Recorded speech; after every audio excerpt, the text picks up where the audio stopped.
मर्दले आँटे वर्ष दिन लाग्छ, आइमेले आँटे एकैछिन भनेको चाहिँ त्यसै भनेको होइन रहेछ जस्तो लाग्यो आज मलाई। हेलो टाँसिडिले एभ्रिवान, कस्तो हुनुहुन्छ? सन्चै हुनुहुन्छ होला है? म पनि सन्चै छु हो। आज चाहिँ मैले के बनाएको छु तपाईँले देखिहाल्नु भयो होला। यो चाहिँ मैले सोचेको पनि थिइनँ आज चाहिँ मैले बनाउँछु भनेर, किनभने मेरोमा टाइम नै थिएन।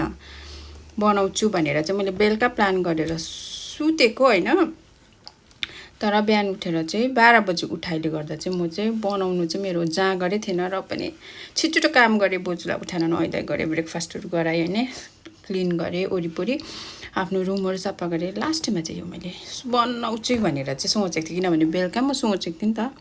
उठ्नु चाहिँ म 9 बजी उठ्छु भनेर सुतेको थिएँ, तर उठ्नु चाहिँ 12 बजी भयो। र पनि केही छैन, मैले आँट गरेँ, मैले बनाएँ होइन। अनि खाएर भन्छु कस्तो भएछ खाएर।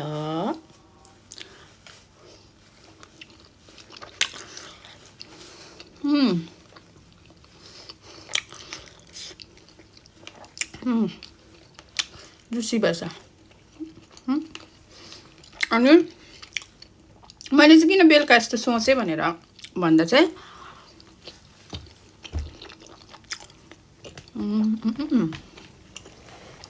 तपाईँहरूलाई चाहिँ हुन्छ कि हुँदैन, मलाई चाहिँ बेलुका चाहिँ नि निन्द्रा नलागेको बेलामा चाहिँ म ज्यादा के हेर्छु भने मुकबाङ हेर्छु ज्यादा होइन।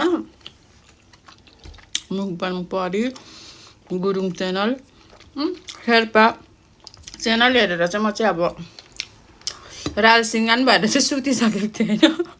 तपाईँहरूलाई चाहिँ हुन्छ कि हुँदैन, मलाई त त्यस्तो हुन्छ।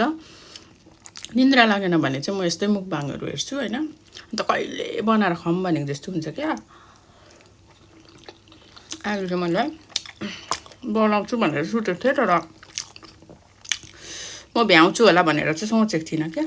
अनि यसो के भनेर दुइटा बनाएँ।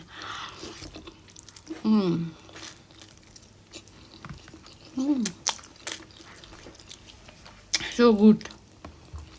चाउमिन कस्तो मिठो भएछ।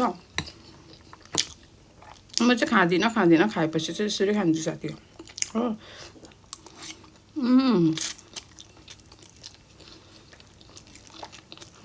अनि मोमोको साइज पनि बिग बनाएको थिएँ।